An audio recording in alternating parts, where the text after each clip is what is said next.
Yeah, yeah, yeah. Huwag ka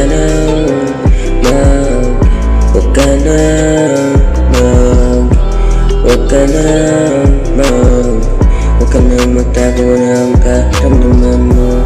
Pwede ka naman na ibahagi sa akin dito sa aking harapan. Makikinig ako, huwag kang makalala.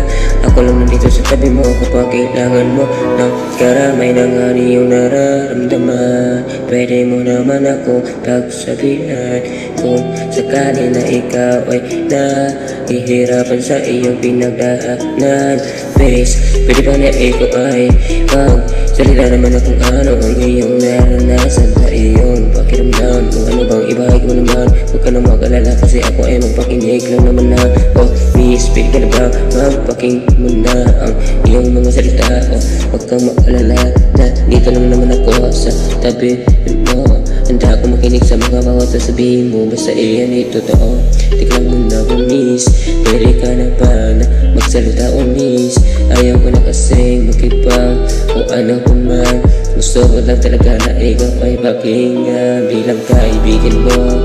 Pwede gawin ko na ang mga bagay na gusto mo o marinig ko. Di ka lang, huwag kang mag-isip na kung ano-ano. Basta isipin mo lang kung ano ang mga mangyayari. Kung ano ibabagi ba iyong mga nararamdaman sa iba o ano ba. Miss, pwede na ba? Yan ibahagi mo lang sa akin. Huwag ka naman mahiya. Ano na ba? Ako ay lang kaibigan, diba? Huwag ka naman mahiya.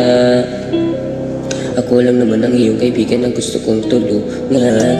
Gusto kitang tulungan, gusto kitang tulungan. Alam mo naman na ako yung bilang kaibigan.